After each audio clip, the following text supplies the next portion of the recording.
The fakeness has increased to this level. I am from South India. तो हमारे यहाँ पे क्या है, हर घर के आसपास हमारे आंगन में बहुत सारे नारियल के पेड़ हैं। हम बचपन से देख रहे हैं, पौधों को उगाया भी है, बड़े बड़े झाड़ बने हैं, उन्होंने फल देते हुए हमने देखा, बचपन से देखा है। कुछ कुछ वैरायटीज होती है नारियल की। कुछ वैरायटीज में बहुत अच्छा उसका जो नारियल होता है, जो कि हम खोपरा कहते हैं, व्हाइट कलर का अंदर। और कुछ नारियल की वैरायटीज ऐसी होती है जिसमें ऑयल अच्छा निकलता है, और कुछ नारियल ऐसे होते हैं जो पानी के लिए भी इस्तेमाल किए जाते हैं। और अगर पानी नहीं पी सकते एक वक्त के बाद, जब वो टेंडर होता है तब वो पानी देता है। अगर वो नहीं इस्तेमाल किया गया उस वक्त, तो वो आगे चल के क्या बनता है, खोपरा बन जाता है। अगर उसी चीज को तब भी इस्तेमाल नहीं किया, तब वो जाके क्या बन जाता है, वो ऑयल के लिए इस्तेमाल होता है, या किसी डिशेस में, स्वीट्स में इस्तेमाल होता है खोपरा। इवन आइसक्रीम्स या बहुत सारी चीजों में इस्तेमाल होता है खोपरा। ये जो नारियल का जो कॉन्सेप्ट मेरी जो समझ में आया था, वो कंप्लीटली डिफरेंट है, जो कि आजकल हम टीवी में देखते हैं। एक बहुत बड़ा मार्केटिंग कर रहा है कि नारियल में, एक नारियल में पानी ज्यादा है और एक नारियल में पानी कम है। See, you are a software manager, you are not a producer. Producer कहे वो बात समझ में आती है कि मेरे नारियल में पानी कम है, ज्यादा है। You are only provider. जो मीटर होता है ना, किसी की दुकान से खरीद के आपके घर तक पहुंच रहे हो, आप वो हो। You are not a producer. Top misguiding people कि इस नारियल में 1.5 गिलास पानी निकलता है, इस नारियल में सिर्फ 1 गिलास पानी निकलता है। नहीं, ऐसा नहीं होता। नारियल का पानी अगर आप समंदर में भी जाके रख दो नारियल के पेड़ को, वो उतना ही पानी देगा।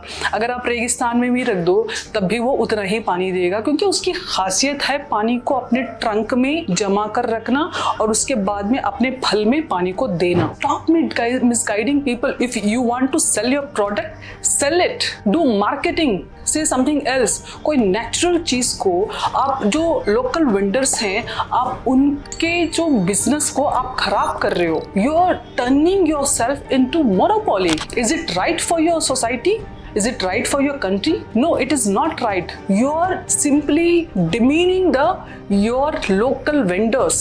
Being a monopolized market holder, to stop doing such blunders in society. हमारे घर पे दूध, भैंस या गाय का दूध होता था। गाय का दूध मैंने भी निकाला, मैंने दूध धोया है और मैंने दूध को बॉयल किया है और दही जमाया है। उसका एक प्रोसीजर होता है, 8 से 10 घंटे लगते हैं दही जमने में, और एक सर्टेन टेम्परेचर पे ही उसको दही में मिक्स किया जाता है और उसके बाद उसको ब्लेंड किया जाता है, जिसमें छाछ बनाई जाती है। ये सारी चीजों का एक प्रोसीजर है, जिससे घी निकलता है, जो नेचुरल प्रोसीजर है, हम सब जानते हैं। तो सोसाइटी में जो लोग हैं ना, बैंगलोर में, दिल्ली में, इस तरह के मेट्रोपॉलिटन सिटीज में जो लोग हैं, कहीं ना कहीं वो गांव से ही हैं। उन सबको पता है प्रोसीजर क्या है, दूध से दही बनाने का और दही से मक्खन निकालने का और छाछ बनाने का प्रोसीजर क्या है, सबको पता है। कोई भी माँ से नहीं टपका, सब गांव से ही माइग्रेट करके कहीं ना कहीं, किसी ना किसी गांव से, छोटे टाउन से माइग्रेट करके शहर पहुंचे हैं। चलो, अब की जो जनरेशन है शायद उनको नहीं पता, लेकिन ये जो 35-30 साल की जो आज की जो घरेलू औरतें हैं, they knows what is the real milk and what is the artificial milk. आप कोई एक दूध का पैकेट ले रहे हो और उसमें एक दूध के पैकेट में इतनी गाढ़ी मलाई, भाई नेचुरली एक गाय से आप दूध धो के देखो, 1 लीटर या 1.25 लीटर दूध देती है एक पर्टिकुलर गाय।